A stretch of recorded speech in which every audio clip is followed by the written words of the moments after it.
Tonight we're going to talk about this. We're going to talk about this sickness behavior. We're going to talk about why people are having these problems. We're going to talk about how the trails are affecting us, because they are now.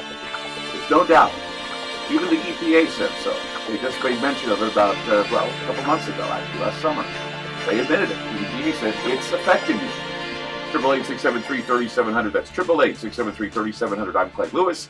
Listening to Ground Zero, and we'll be back. In the United Kingdom, they just published their mortality statistics for 2016. And you'd expect, okay, what's top three? Cancer, heart attack, stroke. Always has been.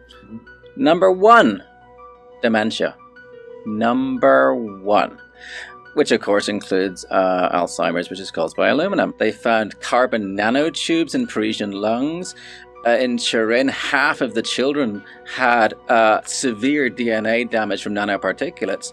And there's a study that came out recently showing how nanoparticles interfere with the nuts and bolts of the internal workings of your cells and cause rheumatoid arthritis, which is just one of the very many autoimmune diseases we're all coming down with. We don't need any more evidence. We need to get this out into the public consciousness and say, oh, hell no. I wanted to let you know that there was a study that was released back in the summer of 2016, the Environmental Protection Agency, they declared that emissions from jet engines endanger the health of human beings and the environment. They pointed out they were investigating the possibility that lingering contrails, this is what they called them, lingering contrails contribute to dangerous heat waves, more powerful storms, lengthening of fire seasons, and other dangerous consequences.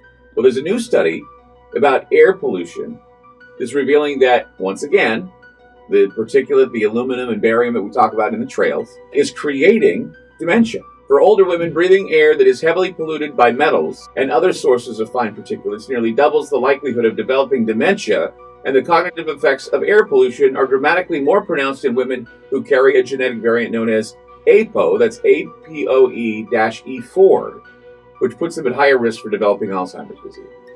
There are so many things going on, and it's because these nanoparticles are disrupting the workings of our cells. Our bodies attack ourselves, and it goes nuts. But just concentrating on what's being sprayed is only half the story. The electromagnetic aspect of this is devastating. The Russians were using the woodpecker program back in the 80s. They could change it right here. Yeah, because it's very long wavelength. It travels a very long distance. And it's such simple technology. Our body's resonant frequency is 5 hertz. All you have to do is just point that at someone, and if you pick someone up and shake them at 5 times a second, they'll fall apart. There's so much research on the cognitive, physiological, and other effects of electromagnetic radiation on our bodies and our minds. And, put a burrito in the microwave, it does something. You'll often find you just be going about along with your day, and then suddenly, bam, you're extremely tired, you just have to sleep. And you'll find a lot of people at the same time will have those things. You'll have people getting similar muscle spasms in different parts of the body all over the place. I mean, it's full spectrum warfare. The electromagnetic, the spraying, all these sort of things. In Scotland last year, between 2014 and 2015, the death rate from respiratory failure went up 14% in 1 year. That's statistically significant. Why aren't they asking, why, is this massive jump? Italy's death rate overall went up 11%. This is carnage. So when you're looking at the spraying, it could be private contractors doing it, sure. Weather modification, it could be a number of things that they're doing. Geoengineering, of course, Matt, he was the one that introduced me to the idea of geoengineering being used and doing the studies of geoengineering. That's what we talked about the last time you were on the program.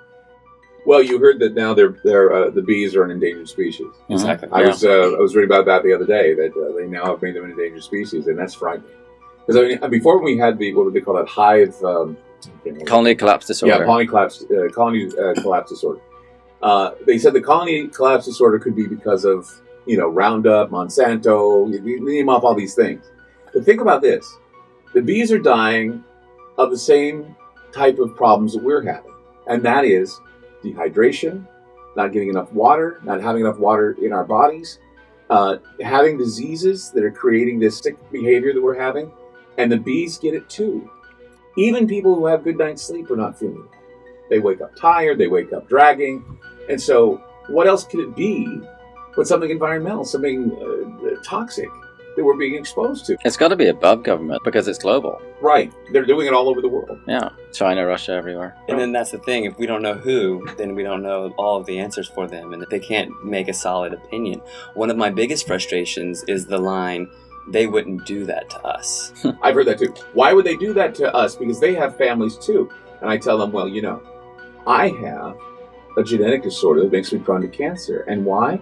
Because they were testing nuclear weapons in the West Deserts of Nevada, St. George, Cedar City area in Utah. My family was subjected to that radiation, which caused some DNA problems, and it got passed down to me.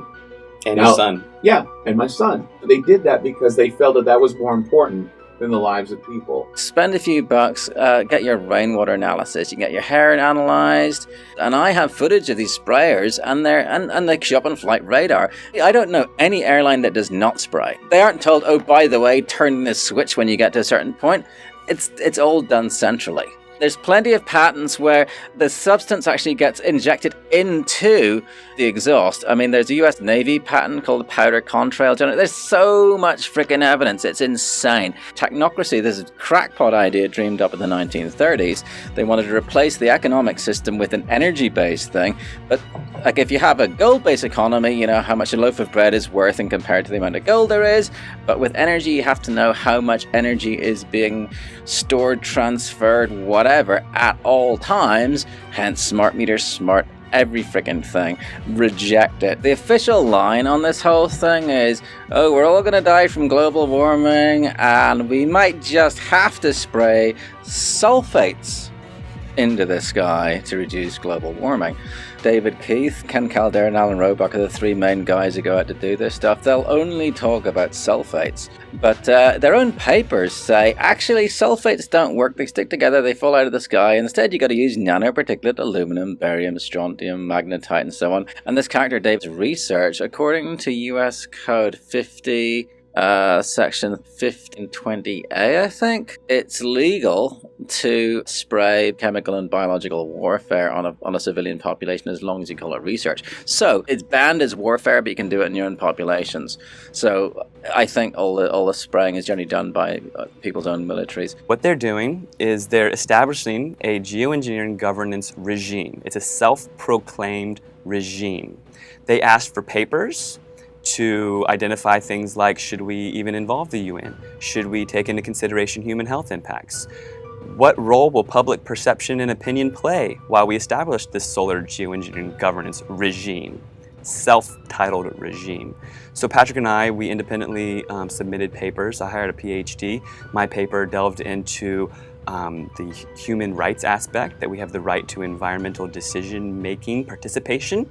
Both of our papers were, of course, rejected. It is their plan to do full-scale deployment. They claim that all of the research that we've been seeing, these grid patterns, are research. They're admitting to it. The chemtrails, the geoengineering, the solar radiation management, okay, and now you can even look up the Solar Radiation Management Governance Initiative, SRMGI.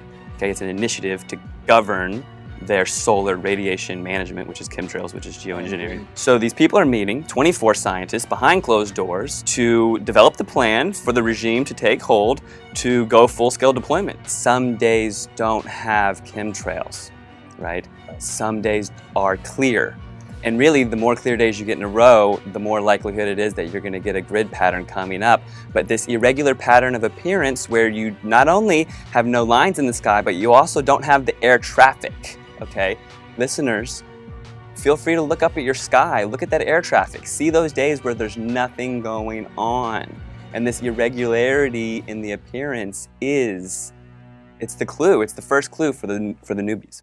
Chemtrails are also called solar geoengineering, it's also called solar radiation management, it's also called stratospheric aerosol injections. Okay, and what they like to do is they like to confuse us with the terminology. It's all one thing, right? It's all chemtrails, it's all geoengineering, it's all solar radiation management, stratospheric aerosol injections, whatever word you want to give it, it's all treason.